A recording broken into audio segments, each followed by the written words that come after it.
Hey, Dave.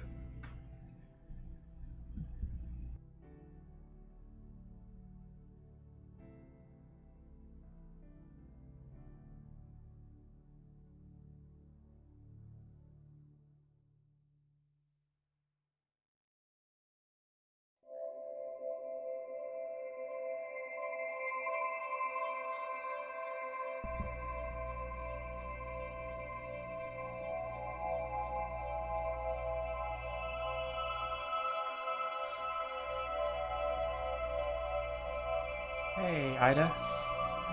Good to see you both. See, read, whatever.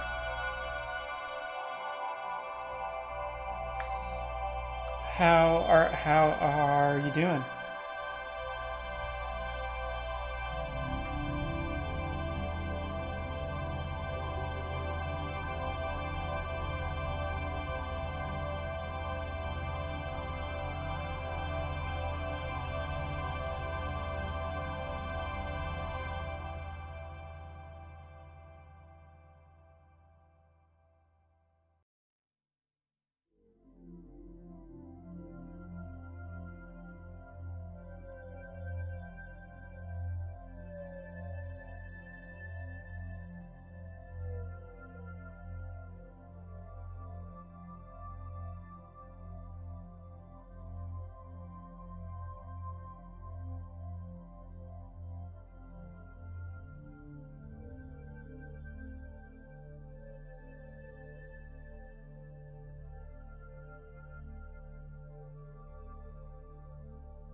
I figured that some people would be here for the whole hour before the show starts, so why not grab all the photos that I can find?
How is everybody doing? You good? Gerald, I don't have a mask on. Um, I can put one on if you want me to. But I think that would deteriorate from the production that I've got here.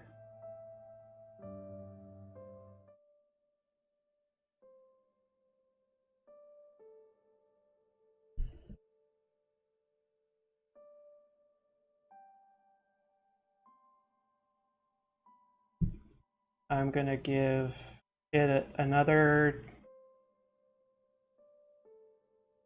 few seconds or a minute or something, and we will get going. Can everyone hear me okay?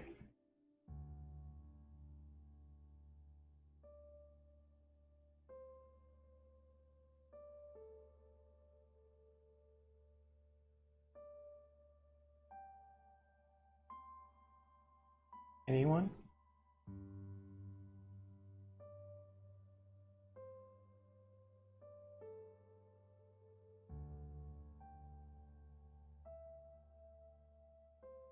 Okay.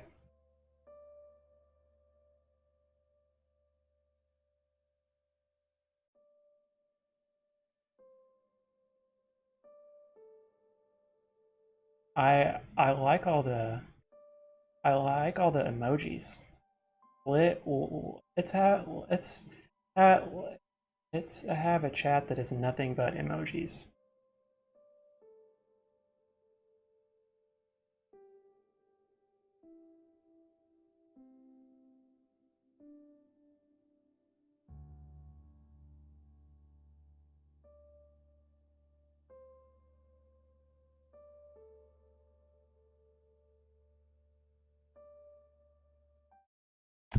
Hey everybody, good to see you all in chat.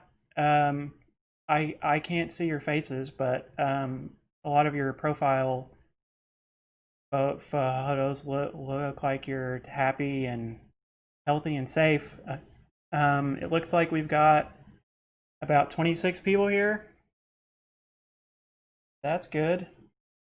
Um, if you can't hear me, or if I'm too low, or I just sound bad, let me know. Chat delay is pretty short, like 2 to 3 seconds. So got kind of a live feed here. We are going to get started here. I'm going to play a message from Chuck, and then we're going to do some updates about Okie-Tex. I know that everybody is. That's probably what they want to hear the my host about. Then I've got some announcements.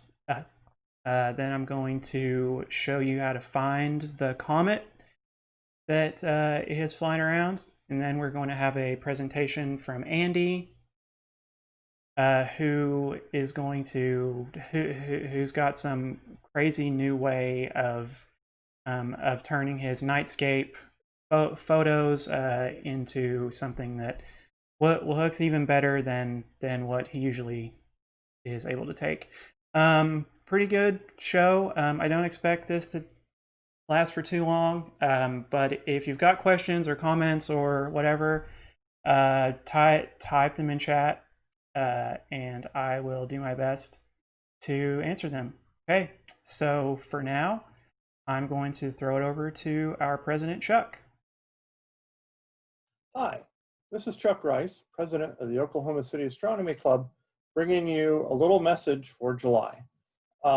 Wish I could be with you this Friday evening, but I am headed out of town. My wife Tony and I were loading up the car and going to Omaha to see my sister and her family. So I'm sure we'll have a great meeting. There's a lot of wonderful things going on with the club. Okie-Tex Star Party, other information will be forthcoming by others. What I wanted to talk to you a little bit about today was just to remind you to be safe in these challenging times, and that the Oklahoma City Astronomy Club, we are also concerned about your safety. And so for that reason, we're having our meetings remotely now. This is because of limitations at the Science Museum, Oklahoma, and I'm sure they're doing a great job and all they can, but we don't need to complicate their cleaning and disinfection protocols for our club meetings. So the other thing is we're not having public star parties, at least not yet. Now, granted, it is July, it's 100 degrees, and the sun doesn't set till really late. So I don't think we're missing that much, but hopefully we can get back to this in the fall. The August meeting is likely going to be online also. I don't know what's going to be happening in a month, but we'll see. The seating at the Science Museum Oklahoma in their Science Live auditorium, that seating is restricted to about 40 people because they've closed off the seats and to maintain the 6 feet of social distancing. Maybe I can talk to them a little bit and see what's going on with that. The other question is then having masks and sanitizer and things like that. So we'll have to work with the Science Museum to see what happens, but hopefully in August or September, we'll have a better grasp of what's going on and we can all get back in the museum.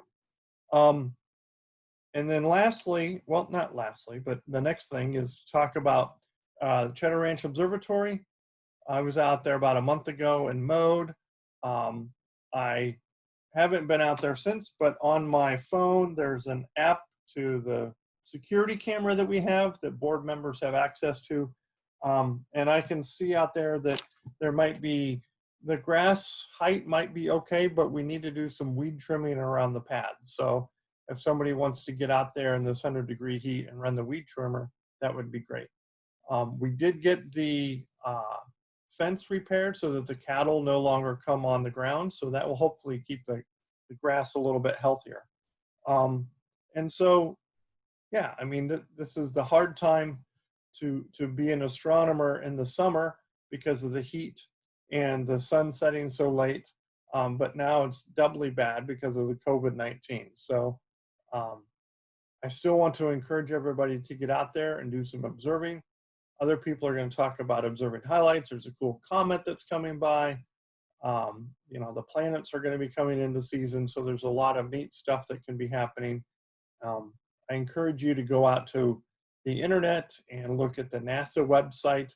Apparently, I saw they're planning on sending a helicopter type rover out to one of the moons of Saturn, I think, where they're sending it. It's crazy, right? This helicopter rover. So I'd like to learn more about that and find out what's going on. And so there's a lot of good information out there on YouTube, the NASA website, the Night Sky Network, etc.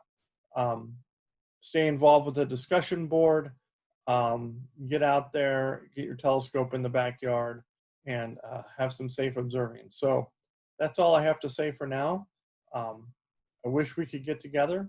I still have some moon pies to give away. So hopefully we'll be able to give those away this fall. But anyway, happy observing and everybody stay safe. All right, bye-bye. Okay. Thank you, Chuck.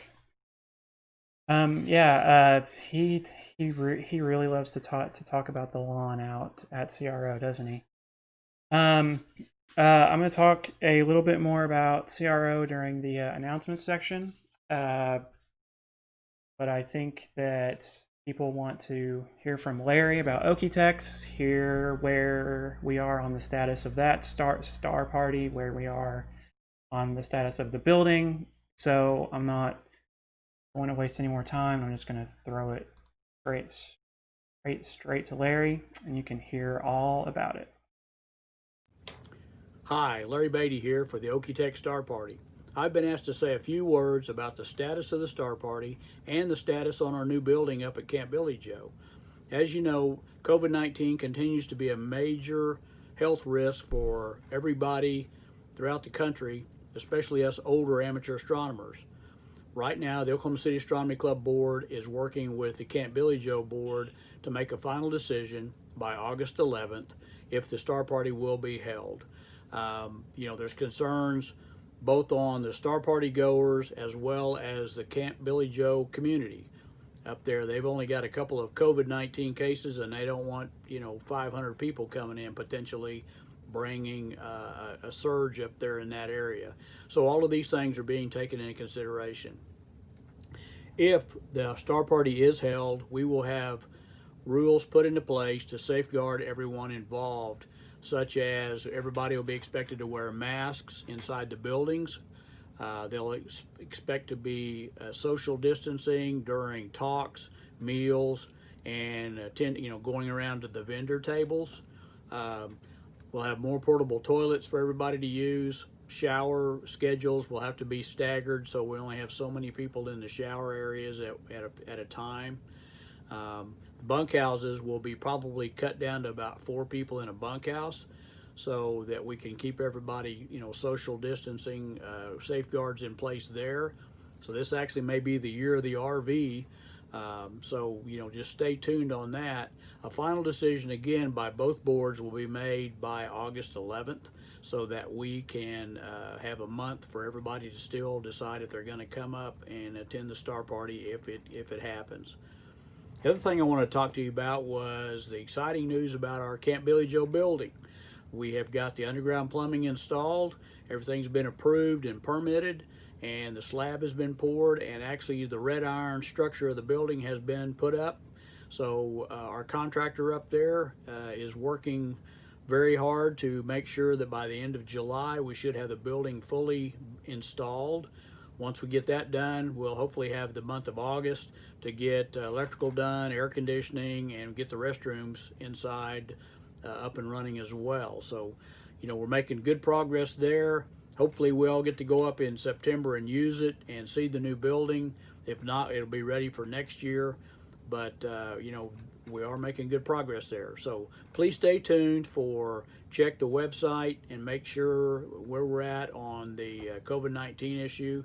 And I hope to see you all there. Thank you.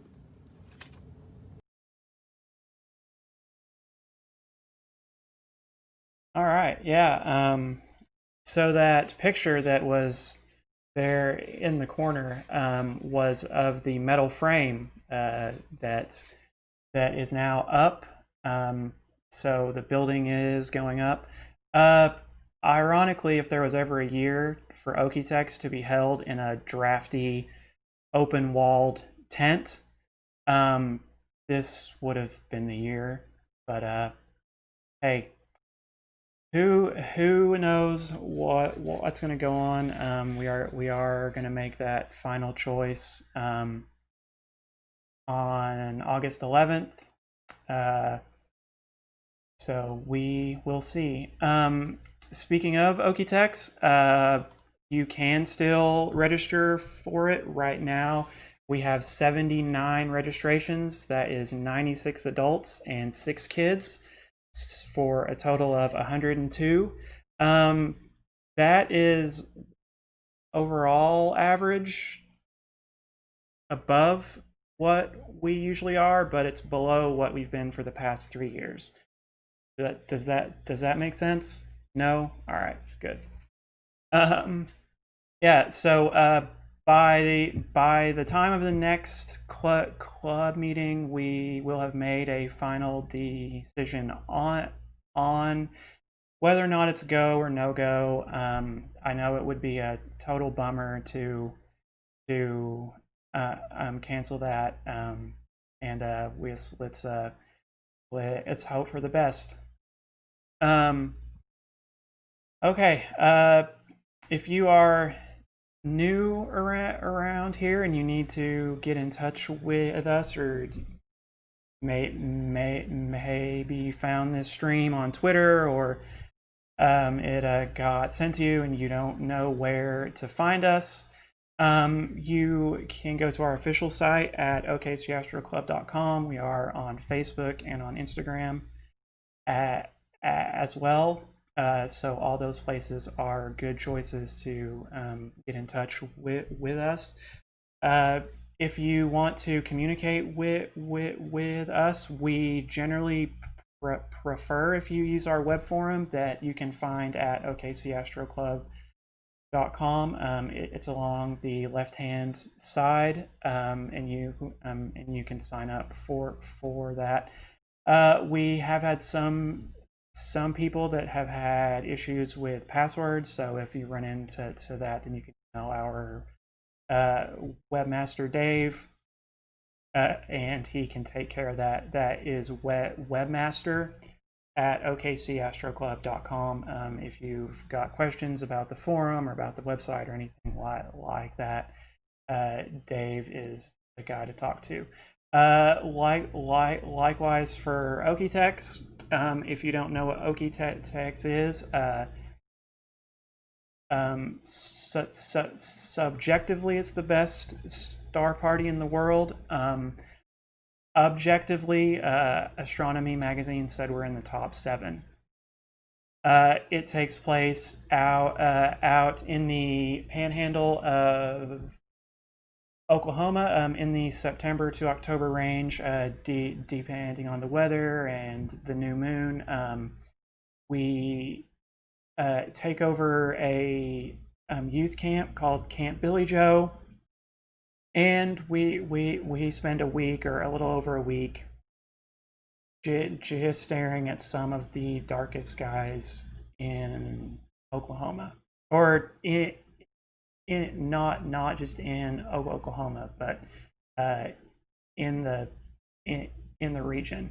There's catered food, there's Wi-Fi, there's talks, there's giveaways, there's just all sorts of great stuff, and staff does a really great job of putting that star party on. So this year, we don't really know, but if not, then be sure to check it out as soon as you can, because it really is one of the best experiences. Not just as far as astronomy is concerned, just as a person or as a vacation or as a family. It is just a fantastic place to go and to be. Okay, I'm going to move on to some other announcements, mostly just to say that there aren't very many. Kind of the pandemic has shut down a whole bunch of stuff. Our big event that we usually have going this time of year, the Scissortail Park Star Parties. Our observing coordinator, Christopher Scott, has been in contact with Stacy at the park, and those are currently on hold. We don't really know when they are going to go back, but let's keep our fingers crossed and hope that soon. Besides that, you can keep an eye on our calendar that is at okcastroclub.com to get the latest on star parties and webinars and seminars and talks and stuff, not just for our club, but what NASA does some stuff live on YouTube and Facebook, and just go to our website and click on that calendar, and you see what is coming up. Earlier, you heard Chuck talk about CRO. He really likes to talk about the lawn. The member nights at CRO that are available if you are a club member take place 2, sometimes 3 times a month. Those are Saturday nights, and if you are a club member, then you are welcome to come out to CRO and hang out and see our private observatory and observe the skies from there. It's about a 90-minute drive from the metro, so not too far, and the drive is really, it's not that bad. It's mostly a straight shot on I-40. if you have been a club member for 3 months, then you are eligible to become a member of CRO, Cheddar Ranch Observatory. As a member, you get your own key, you get your own gate code, and you don't need to wait for a member night to go out there. So if you've been a member for 3 months and you just really want to be able to go out to a darker sky than you can get in the city, then becoming a member of CRO is really, really great. Speaking of CRO members, Dave, our webmaster, sent out the gate codes. Those get changed every year. If you are a member of CRO, then be sure to check your email for the updated code. Those gate codes are going to be changed in the next week or so. So if you're going to go out there, make sure you know what the new code is so you can actually get into the building. Okay, how is everyone doing? Do I have any questions so far? I see that Gerald is talking about the tarantulas and the mountain lions that you can sometimes see at Okie-Tex.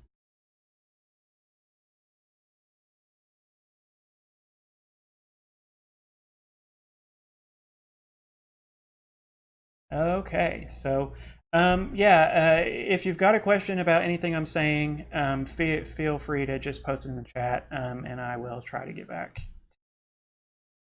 Okay, so the big astronomy news for this month is there is a comet that I believe was discovered in March called Neowise. It has some fancy designation that I don't remember. Just refer to it as Neowise, named after the telescope that discovered it. It took its trip around the sun earlier this year and survived, and now is passing by us to where we can see it. It is magnitude 1 or 2, which if you don't know your magnitude scales, that is pretty bright. It is almost a naked eye. Some people have said it's naked eye. Some people have said it's not. But it is out there for you to go and check out. Right now, it is viewable in the morning. Between 5 and 5:30 is when it's visible, so right before dawn. Towards the end of the month, like the 25th through the 29th, it's going to be available to see in the evening. But the risk there is that the comet might be unstable, so if you wait too long, the comet might break up or burn out or get dimmer. So you can risk it if you want, or you can get up early. So if you don't know where it is, I will show you. So this software here is called Stellarium. It is free to download at www.stellarium.com. It is sky mapping, sky charting software that shows you all sorts of cool stuff. So we are going to use this to find us a comet. This view here is right now. This background isn't. This is just the background. But this sky is what you would see right now. Right now it's bright, so obviously we don't want that. So I'm going to set it for 5:12 tomorrow. So this is what the sky will look like at 5:12 tomorrow morning. you see the moon is up here. Mars is going to be close. Then over in the southwest are Jupiter and Saturn. So while you're up and you're looking for a comet, may as well swing towards the south and try to check those out too. But our comet is in the north. So what you are going to look for, if you are going out tomorrow morning, is you are going to look for this star here. Look for Capella. If I can click on it. It is in the northeast, so northeast, and then kind of at a diagonal down from Capella, right near the horizon, is where Neowise is going to be. So find Capella, and then just make a diagonal line down. One other way that I've heard that some people have been doing is to use the Big Dipper to just kind of make a straight line. Either pick Polaris or one of these stars, and then just try to make a line there. It should be pretty easy to see. Like I said, it's almost a naked eye object, so you might be able to see it. You might not. Take some binoculars at least. If you're like Andy and you want to take pictures of it, you are going to want to set up pretty early to do that. Okay, so that is the Stellarium show. I hope that was useful for some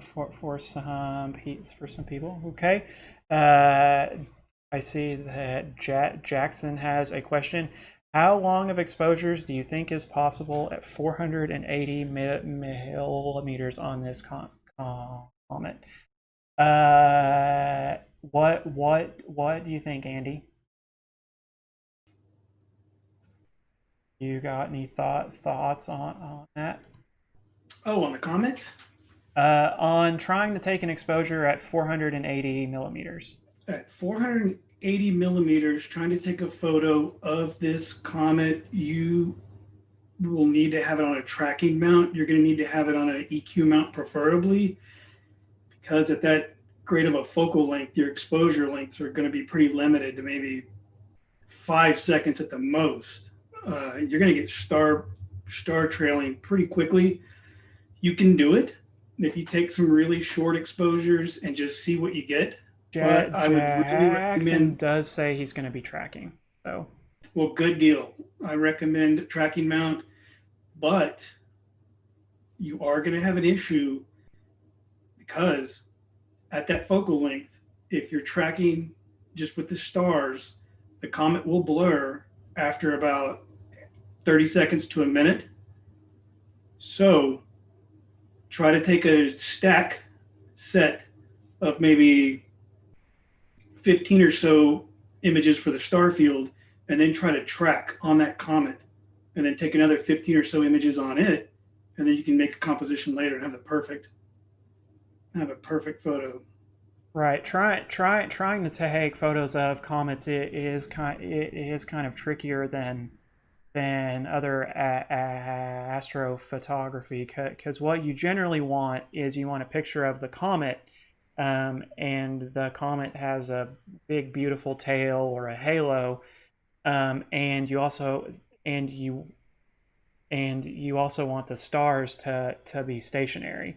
So what lots of people do is they take two sets of photos, and they take one set that's tracked on the comet, and then one set that's tracked on the stars, and then later in Photoshop or whatever, and then they merge those two together. Well, what I would say is whoever asked the question and whoever's going to be shooting at that focal length, bring some wide angle lenses also. That way you can try both. That way, Yeah. if you start striking out with that longer focal length, put on like 100 millimeters and just do something wide, and you should get a great photo.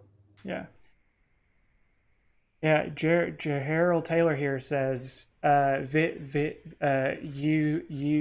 use video too if you can. Just take lots and lots of frames as best that you can. So, okay, I'm gonna. So, got another quick question from Courtney. After the 3 months, what do we need to do to become a member? Just tell us. Just tell us. If we have a club meeting that is in person, then you can go up to our membership secretary and do that there. If it's now, then you can email Bob Taylor, who I saw in the chat a few minutes ago. He is our membership person, and you can email him at membership@okcastroclub.com, and he can get you set up with that. There is a fee. I believe it's $60. Is that right? Yeah. Yeah. $60 a year. That's on top of your 36 a year to be a member of the club. So pretty good deal. If you plan to go out there a lot, it's really great. There's indoor plumbing and wireless internet, and no one can bother you, and it's great. Okay, so we're going to move on to the main event here. You saw him a second ago, but now he's going to give his own talk, and he's going to let me stop talking for a few minutes. So Andy Fryhover is a friend and a board member, and he is like the nerd among nerds as far as photography and astrophotography goes. And he has discovered or found some I don't know if it's a new way of stacking photos, but it's a cool little process to stack photos. If you don't know what stacking is, then this is for you. He is going to walk you through that. He is a big fan of nightscapes. There are various kinds of astrophotography. There's lots of pictures that you see are of like deep space pictures, so like galaxies and nebulas and stuff. And then a nightscape is something that's taken from the ground, of the ground with the sky, usually with the Milky Way visible. And you saw some of his photos in the slideshow at the beginning.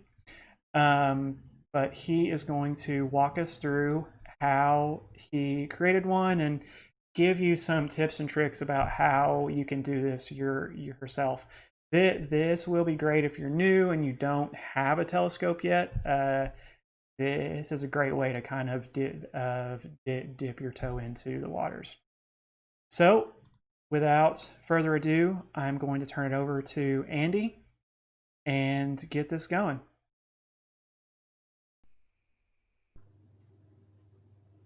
You are live. All right. Thank you, Danny. Appreciate it. Everybody out there, thanks for hanging out with us. Like Danny was saying, I'm going to show everybody just a quick technique I've got, a little workflow to do some really good nightscape images. I'm going to share my screen with everybody, and then we're going to jump right into it. And if you've got any questions, go ahead and ask them in the chat, and we'll get to those.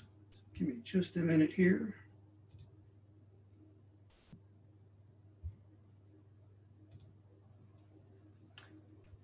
Danny, I'm not seeing where I can share my screen. Just a second. Okay, here it is.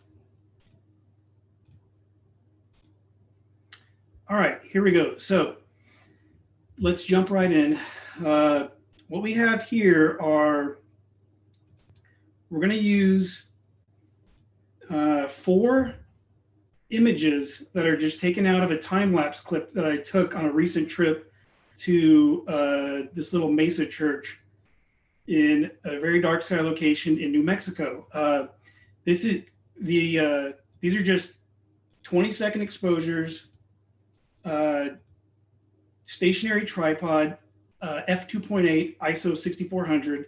So what I'm going to show you, I want to show you this technique to stack and blend, because the same technique will apply whether you're using a portable tracking mount like the Skywatcher Star Adventurer or the Ioptron or any other device like that.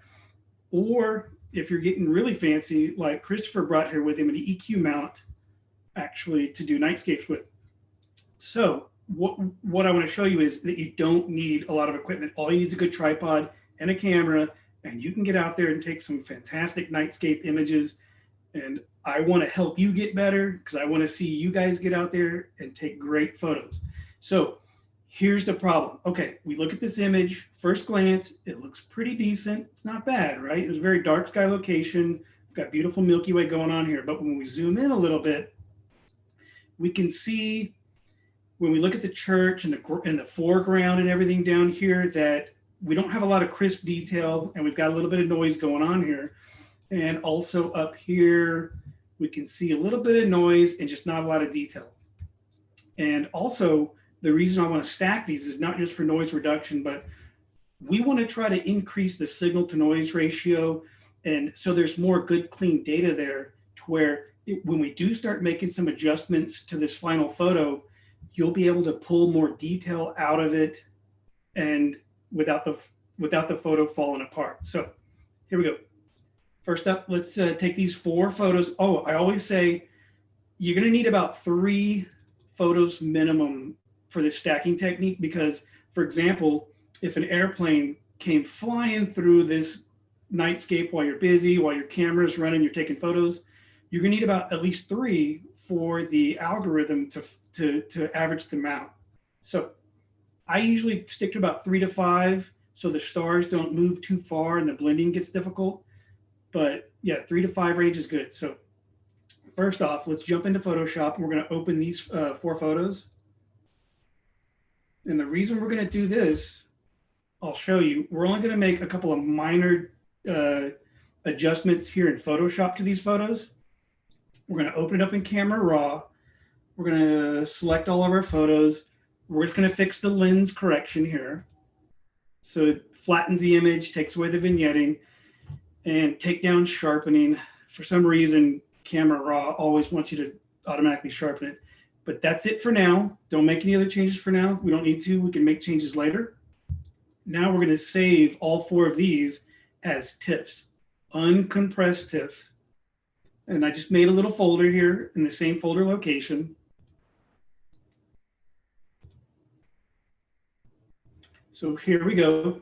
The reason we're converting them from RAW to TIFF is because both Registar and Nebulosity, the 2 programs we're going to use to stack and do noise reduction, they work with TIFFs or they work with FITs. They don't like Camera Raw, whether it's Nikon RAW file format, which is a NEF, or the Canon CR format. So that's all we're going to need Photoshop for now. Now, with stacking, there's a lot of programs you can use, and a lot of them are good. You could use Deep Sky Stacker, which is free. You could use PixInsight. For this simple tutorial, we're just going to use Registar to stack the stars, and then we're going to use Nebulosity to stack the foreground. So let's do the stars first. Open up Registar right here. Now what you're going to do is open the folder where our 4 TIFFs are that we created that we're going to stack, and just open the first one, and that's going to be the reference image for Registar. And then just go up here, click right here where it says Register Images, We're going to leave the settings at the default settings. They work great. And we're going to let it do its thing. Now watch this, Registar. It's an affordable program, but it's great. I couldn't live without it. And I think Christopher would probably agree with me as well. It's such a great program. You see what it's doing here is all the little white dots, it's finding every star in the star field, and it's going to register all the other 3 photos to that first one. And then we're going to stack them, and we're going to use median mean to get rid of anything artifacts, or like we talked about, airplane trails or satellites that we don't want. Just a great program. I love it. It's simple, just a few clicks, and it does a great job.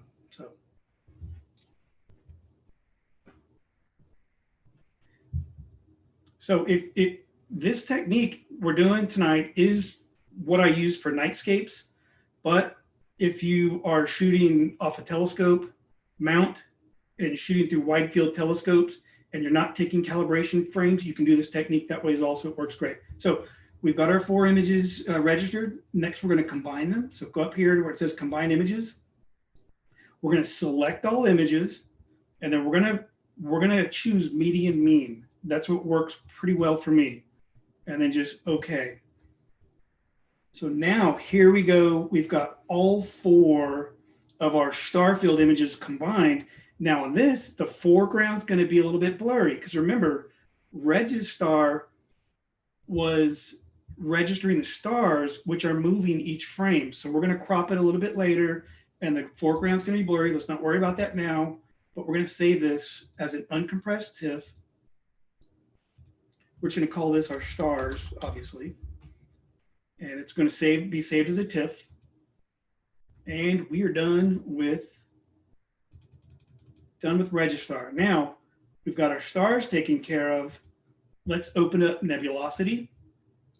Now, you could stack and do noise reduction for your foreground without tracking in Photoshop, but I just want to show you nebulosity real quick because it's pretty cool. So we're going to go to batch, align and combine images.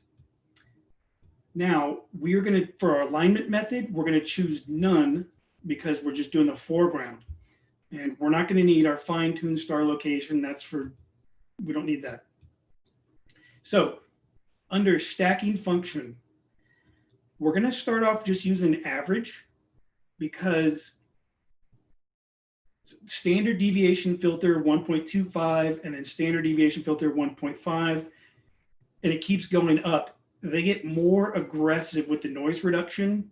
And so you want to start less is more to begin with because we're mainly stacking to get a sharper foreground and more detail in the shadows. You can do little noise reduction later, but for now, it's just average works good. So we're going to do average stack and let nebulosity. We're going to pick our TIFFs, same TIFFs that we use for the star field. Pick all 4 and let nebulosity do its thing. Now I'm going to zoom in on the church building here. So you got, all right, so it's quick. They're already stacked. Once it's stacked them, it wants you to save it as a fit file. So just call it fit real quick. Now watch the magic happen here. Watch the church. Oh, did you see it? Did you see it? Oh boy. We got a lot better detail already. And the noise reduction wasn't too aggressive. Perfect. So now that we've got our stacked foreground, let's save that again as an uncompressed TIFF. And of course, we can just call that ground.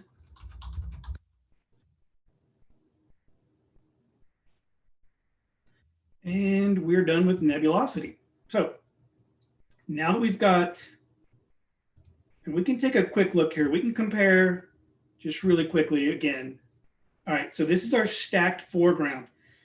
The church looks much better. The outhouses look better. The Christopher and the telescope looks much better compared to a raw. Here's a single raw, and look at the difference. It's pretty rough looking, isn't it? So now let's combine these two. Let's blend the two because we want the star field, right? And then we want the foreground. So let's open them in Photoshop.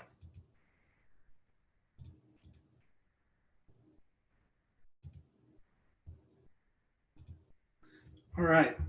So we've got our stars and we've got our ground here in Photoshop.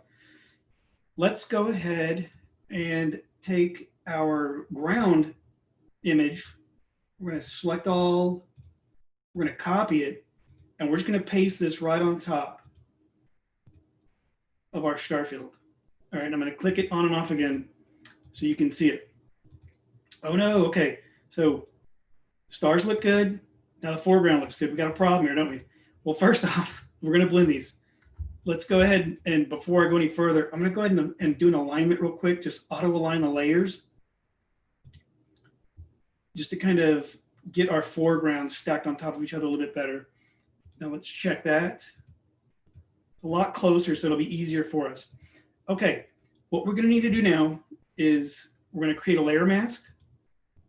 Then we are going to paint out these blurry stars and reveal the nice, sharp, noise-free star field that we want. Now remember in Photoshop is white reveals and black conceals. So go ahead and grab our paintbrush, and we want the hardness all the way. And then we're going to turn it up. We're going to increase that size, and we're just going to start painting out the stars here. All right. Now you see what's happening? The good stars that we want to keep are coming through. Now here's a trick so you can see the edges a little bit better. All right, we're going to show our mask. Now what I'm going to do is I'm going to paint this down to the horizon pretty close. Like you don't want to get up to, like you don't want to paint over the foreground that you want to keep. We're just, remember right now we're masking the star field that we want. So I'm going to go around Christopher here.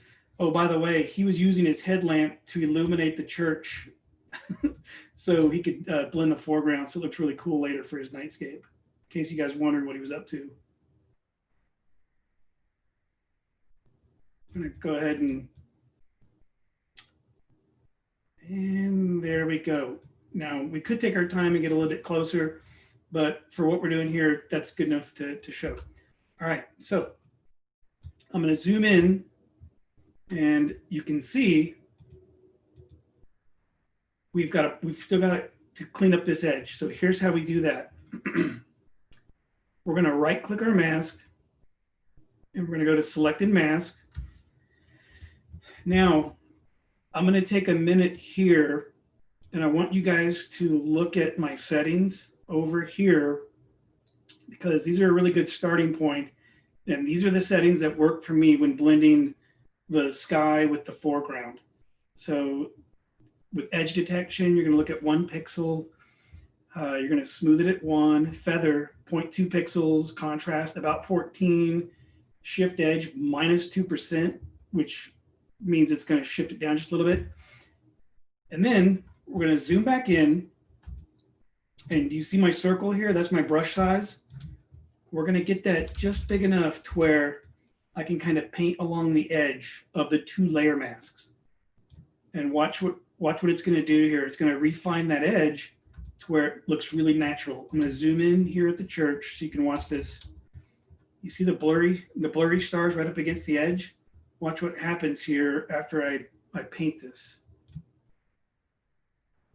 You see what Photoshop's doing? It's a great help for you to blend your stationary or tracked stars that have been stacked with your stacked foreground. So we can get one beautiful composite image when we're done. All right. Now this technique, blending, it can be a little bit more difficult if your horizon is more complicated, like if you've got a whole bunch of trees or complicated, like things sticking up off the ground. You might have to go in and help Photoshop out a little bit. But if you plan your nightscapes and you keep your horizon line relatively simple and clean, the blending later is really easy and anyone can do it. And that's about it. All right, so. Hey, quick question. Where Yes. Where did you take this photo? This photo is well, Christopher and I had been talking about visiting this place for several months to do some dark sky nightscapes. It's in north central New Mexico, and it's a little church on a mesa that was built maybe about 1917, I believe. If I'm close or not, Christopher can correct me. But it's very dark. It's very isolated. It's very beautiful. It's on top of a rugged mesa that's at about 9,000 feet elevation, and it's very dark. And the night that Christopher and I were there, the transparency was perfect, and we got so lucky with the weather. We decided to go day before. We're like, weather looks perfect, let's go. So we went, and boy, am I glad we did, because it was beautiful. So, all right, we're done here, blending this edge, just click OK. And now we're back out. So I'm going to go ahead and select all, edit, copy, merge, and paste. And then I can go ahead and flatten the image right now. Now what we've done is we have successfully combined the stars we want and the foreground we want. And now at this point forward is when you start doing your post-processing. Like you would start editing the star field by doing a little bit of star reduction. You could do your color correction. You could crop the image a little bit now. You could do a little bit of tone, curve, and level adjustment. Not much. And you end up with a beautiful nightscape that's noise-free. And I'm just going to crop in real quick a little bit, and then we'll zoom in, and you can see how there's not much noise and everything's looking good. And like I said, you would start from this point doing all your final edits. And that's about it. And as you guys can see, that was a pretty simple technique. It only takes a few minutes. We just did that live, but the final results speak for themselves. You've got clearer, sharper images to edit and do finishing touches on. And what you saw right there, like I said, was just 4 sequential photos that were taken out of a time lapse towards had a stationary tripod going, and I was just doing 20-second images, 6400 ISO. So in other words, with the ISO setting, I had the camera sensitivity up really high, which introduces noise. But when you're using a stationary tripod, you need those shorter exposures. You need higher ISO. Don't be afraid to turn it up. Take those nightscape images, because you can get in, you can stack them, you can edit them later, and you can have a great final result that you can share with us. You can share with your friends and family. So get back out there and let's see some good photos. Yeah. So if there are any questions that you have for Andy, go ahead and type those in chat, and we can get answers. So you used 3 pieces of software there: Photoshop, Registar, and Nebulosity. Yes. Are those free, or are there free versions, or how much do those cost if somebody were wanting to try to do this? Both Registar and Nebulosity are affordable and worth every penny, because both programs were written by people in the astronomy community, astrophotographers. So I know there's a time and a place where people are tempted to go out and torrent and pirate some software, but when it comes to the astronomy community, it's a small community. Go ahead and reward these people for making these awesome programs that help us, and just buy it, because you'll use it so many times and it becomes priceless. Last time I bought mine, I think Registar was maybe $40, and Nebulosity could have been closer to 100 or so. But Nebulosity, not only can you stack and edit, but it's also a capture software as well. So you can use it to control your cameras, and you can plan your imaging session for the night. So it is well worth it. And Photoshop, everybody knows now, you can get older versions of Photoshop for really low prices, or you can just pay the monthly subscription and get the whole bundle, but totally worth it. Yeah, Gerald has a good question here. Uh, do you know of, or have you personally tried to, as an alternative to Photoshop, try to do this in software like GIMP? For those that don't know, GIMP is kind of a free Photoshop alternative. Have you messed with that at all? I've heard of GIMP. I've not messed with it. The reason I use Photoshop is because Photoshop is the world leader in layer masking and editing in layers and blending layers, masks. It's just second to none. It's so powerful. You've got to use Photoshop. I'm not sure if GIMP could blend the stars with the foreground as good as Photoshop can. So I gotta say I stick with Photoshop. Yeah.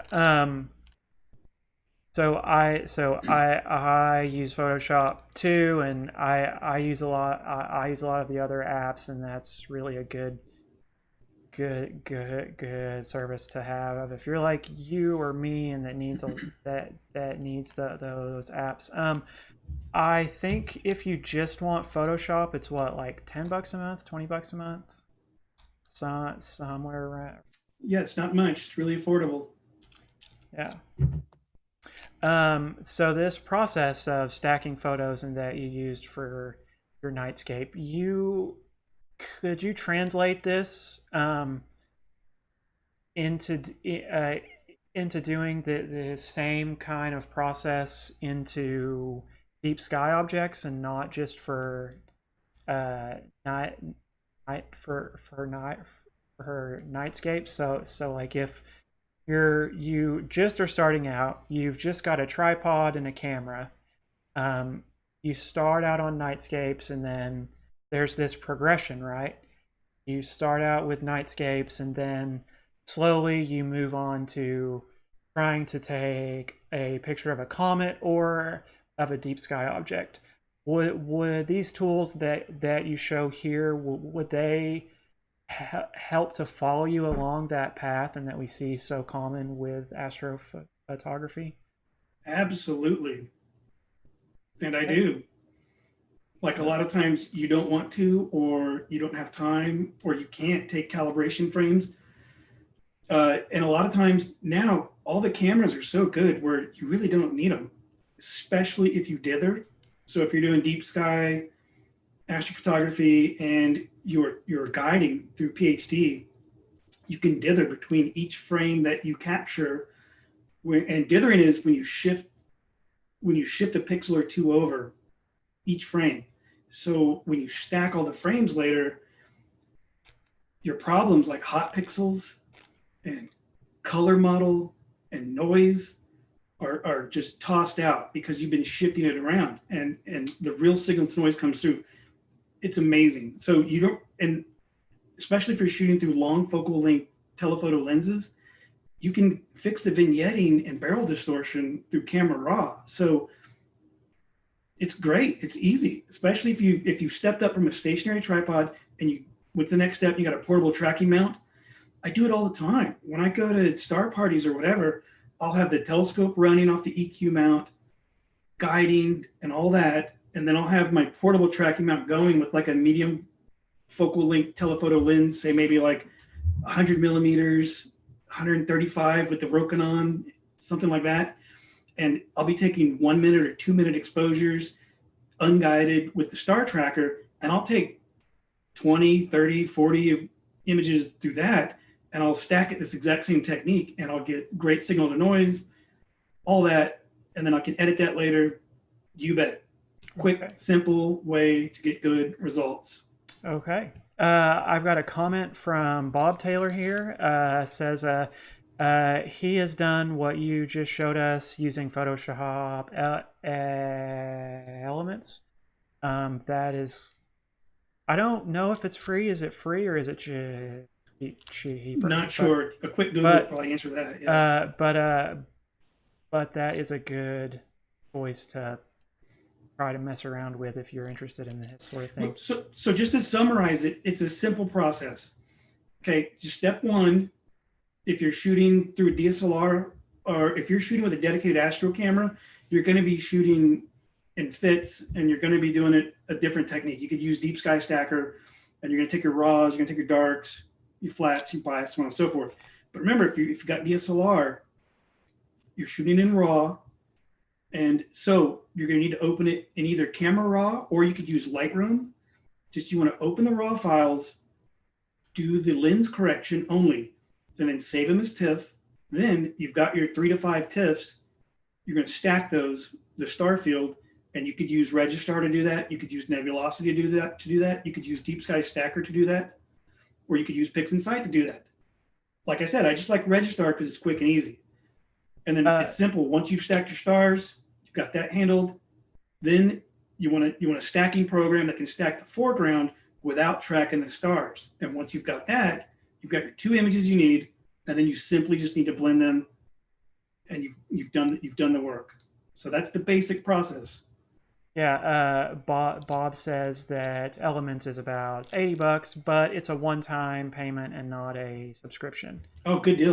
You brought up the big boy of astrophotography a few seconds ago, and Gerald Taylor would like for you to comment on PixInsight, I guess, as it relates to kind of this process specifically, or just in general. We love PixInsight. That's the comment. PixInsight is great. It's powerful. Remember what I showed you right now is just a quick, simple method to stack and blend. You can stack the star field with PixInsight, but I don't know if it can stack and blend without doing the star rotation. Yeah, I mean that's kind of the thing with PixInsight too, right? Is that the learning curve for PixInsight is like this. It's steep. It's very hard to learn and not that friendly for beginners, despite how just absurdly powerful that. Here's one thing that I do cheat. I cheat with PixInsight sometimes on my nightscapes. Okay, so I'll do that technique to stack and blend. Then when I've got my unprocessed, just unedited raw TIFF, then I can pull it into PixInsight, and it's amazing for doing background extraction or a little color correction or a little STF, a little screen transfer function just to see what data is there. So you can use PixInsight a little bit here and there to help you on your landscapes, but obviously for deep sky stuff, PixInsight is, you gotta have it. It's amazing. PixInsight is the king for a reason. We have them all. Let me just say that. Right. You got to have it. Yeah. You have them all. And if you guys want, I can share my screen one more time and show a couple other photos that we got that night that were just beautiful. Do you want me to do that, Danny? Sure. All right.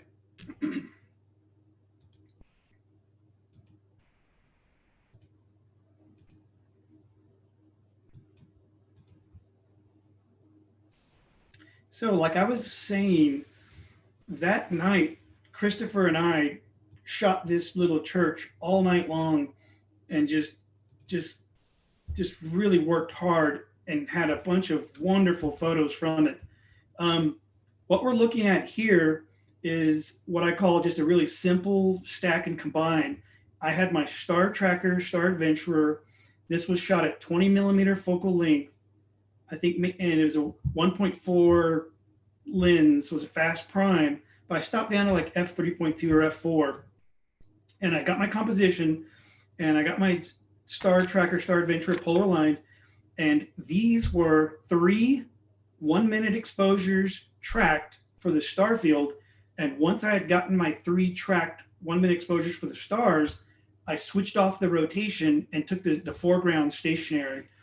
And so 3 for the stars that were tracked, 3 stationary for the ground, and then I blended the 2 together. And it was a simple, combined, beautiful photo. Here's another one to where we shot the same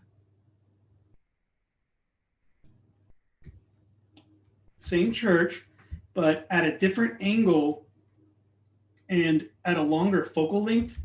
Because one tip I'd love to give people that take nightscape images is don't be afraid to shoot with longer focal length lenses. Like this was shot at 50 millimeters focal length. Now, to create this image, I had to take, I think, 4 separate images, and it was like a vertical pano. So I had one image down here, one image across the middle, and another up higher up. And shooting at that longer focal length, it brings the Milky Way closer to your foreground element. So you get a more exciting, dynamic looking photo to where it looks like the Milky Way, instead of if it was shot at like, 14 millimeters or 16 millimeters, it looks so far away. At the longer focal lengths, it brings it right up to you, and it's just fantastic. And this was the same technique as well. 3 1-minute exposures for the sky tracked per panel, and then stack those. And then for the foreground, once again, just some simple stacking for the foreground. That was 50 millimeter focal length. Here's one shot at 35 millimeter focal length, and another trick where we did the vertical pano. So I click, click, click down here at the bottom, click, click, click for about right here, and then click, click, click up here towards the top, blend them all together in a photo merge, and there you go. You got one really large, high resolution, beautiful nightscape. And then we got one more. This one was 35 millimeters focal length, f2.8, 1-minute exposures, I think ISO 4000 or so, and same process. Tracked and stacked for the stars, and then the foreground was stationary and stacked. And once again, like I said, don't be afraid of these longer focal lengths. It brings that Milky Way closer to the foreground, and you'll be glad you did, because it's exciting and dynamic. And so, yeah, and I wish Christopher, he's sitting out there on YouTube. I do wish he could share his screen, because he's got some amazing photos from that night that you guys have all probably seen on Facebook or Instagram. So we have a question from Jackson. So when you are taking these pictures, do you set your camera to focus at infinity? I think he's asking, like, how do you make it so both the foreground and the Milky Way are good question. I'm glad you asked. In focus at the same time. Well, very simple. First off, when you're doing your star field, do not set your camera to infinity. That could be off. If you miss focus on your stars, the whole thing's ruined.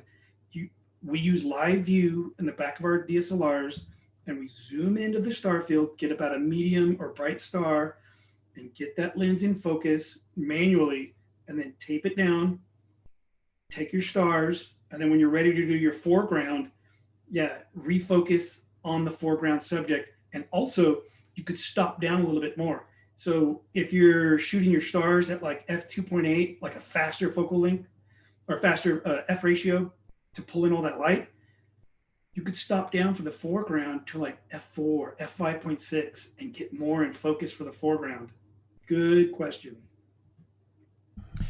Right, because what you're going to do with these is you're going to take one picture of the stars and then one picture of the ground. Yes. And combine them into one picture. So well, that's if you're going to make a composition. Well, right. If you want to do single shot photos, which are on the purity scale for organizations like Twain, The World at Night, and even National Geographic and some of these other organizations, maybe the Night Sky Network or Dark Skies, they want you to keep it pure single shot. So if you're going to do single shot, don't worry. Focus on the stars, get the stars in focus, and your foreground will be okay.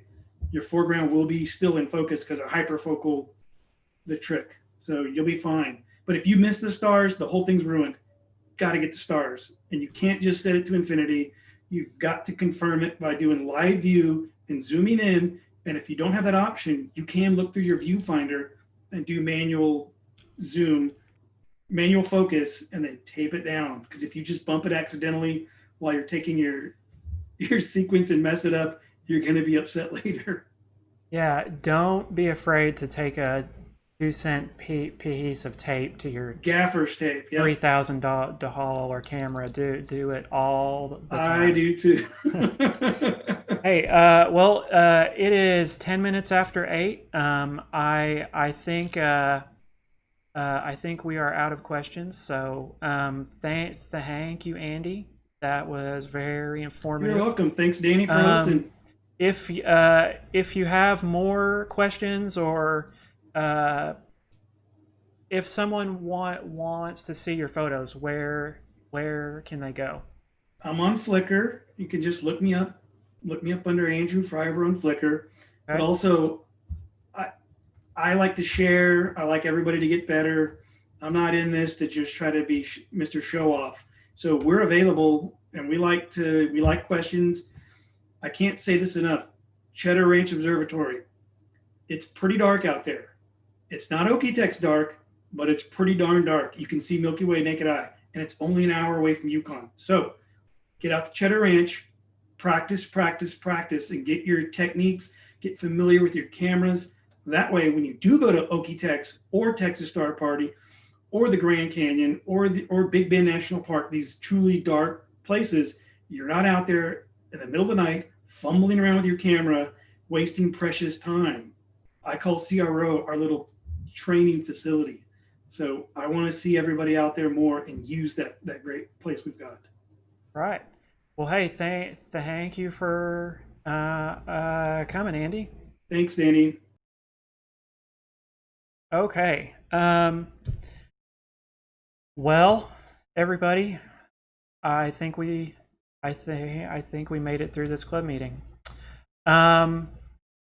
Is there anything else that I want to say?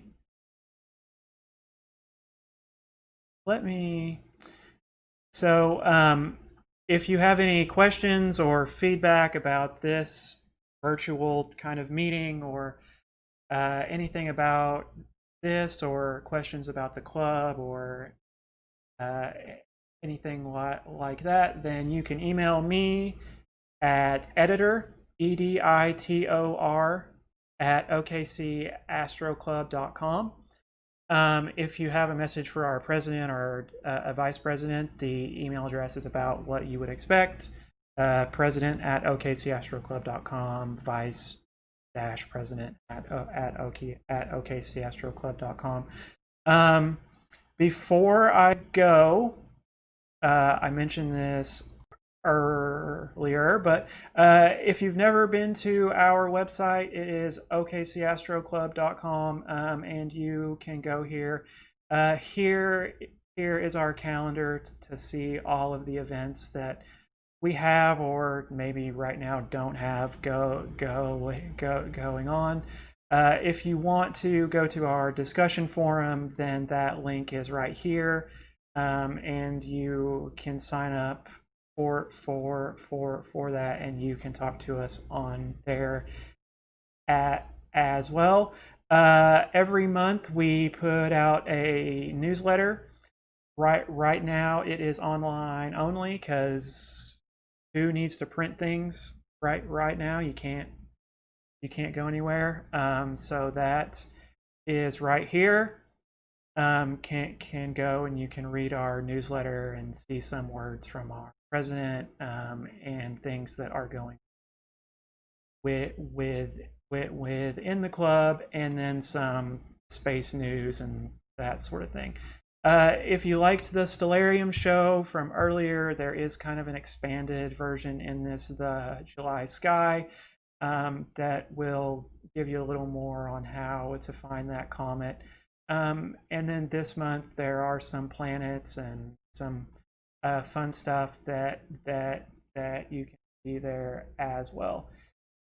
if you are interested in Okie-Tex, that is okie-tex.com, and you can go here if you want to register, or if you want to kind of learn more what it's all about, then you can do so from there. And I just kind of realized that this whole time I meant to have this browser up, I was doing fancy things where I was going through these pages, like showing it off. So,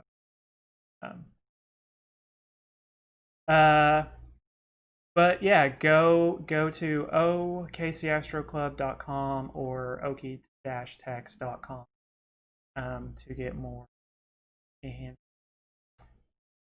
Or you can find us on Facebook or on Instagram. If you want to get in touch with us there, then you can find us there.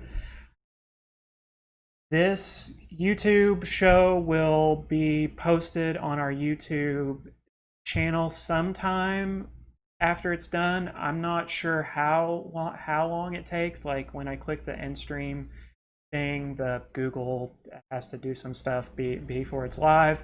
But once that is done, we will post it to our forum and to our Facebook page. So if you missed anything or if you want to share it, then that's how you would do that. So thank you so much for coming. This was a lot of fun. I don't know where or what we'll be doing in August. So take care of yourself and clear skies, and we will see you later. Bye.